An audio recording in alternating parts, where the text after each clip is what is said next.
যুবক রুটি বানায় আর পরে আস্তাগফিরুল্লাহ, রুটির দলা বানায় পরে আস্তাগফিরুল্লাহ, খামির বানায় আর পরে আস্তাগফিরুল্লাহ, রুটি নিয়ে উনুনের ভিতরে চুলার ভিতরে সেকা দেয় আর পরে আস্তাগফিরুল্লাহ, দোকানদারের কাছে কেউ আসলেই সে রুটি দেয় আর পরে আস্তাগফিরুল্লাহ, ক্রেতার কাছ থেকে টাকা নিয়ে ক্যাশ বক্সে রাখে আর কি পড়ে, আবার রুটি বানানো শুরু করে আর কি পড়ে, খালি এইটাই পড়তেছে। ইমাম আহমদ ইবনে হাম্বল তো অবাক, কিরে এটা আবার কেমন যুবক, খালি আস্তাগফিরুল্লাহ। উনি প্রশ্ন করলেন, যুবক ঘটনা কি?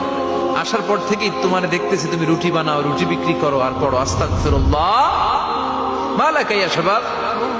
যুবক বলে, আস্তাগফিরুল্লাহ আমার সবচেয়ে বেশি পছন্দের আমল, আমি সব সময় আঠার মতো ইস্তেগফারের সাথে লেগে থাকি আর সব সময় পড়তে থাকি আস্তাগফিরুল্লাহ, আর এর বদৌলতে আল্লাহ আমারে মুস্তাজাবুদ দাওয়া বানিয়ে দিয়েছে।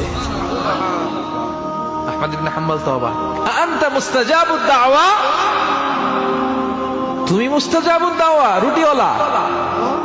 আমি এত বছর হাদিস পড়াই, আমি তো মুস্তাজাবুদ দাওয়া না, আর তুমি রুটি বেচো বাজারে, তুমি মুস্তাজাবুদ দাওয়া, তুমি দোয়া করলেই সব কবুল হয়ে যায়।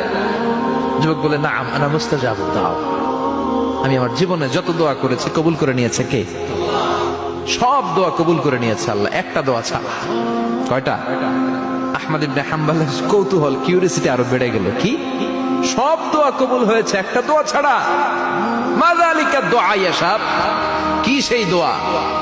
যুবক এবার বলতে শুরু করলো, আমার জীবনে যে দোয়াটা আল্লাহ কবুল করে নাই সেটা হচ্ছে, আমি আল্লাহর কাছে অনেক চেয়েছি, অনেক দোয়া করেছি যে আল্লাহ, শুনেছি এই জামানার সবচেয়ে বড় মুহাদ্দিস, তার নাম নাকি ইমাম আহমদ ইবনে হাম্বল, আল্লাহ তোমার কাছে আমার চাওয়া, আমি যেন এই ইমাম আহমদ ইবনে হাম্বলরে দেখে মরতে পারি, আমি যেন ইমাম আহমদ ইবনে হাম্বলের হাতে হাত রেখে মুসাফা করতে পারি আর তার কপালে একটা চুমু এঁকে দিতে পারি।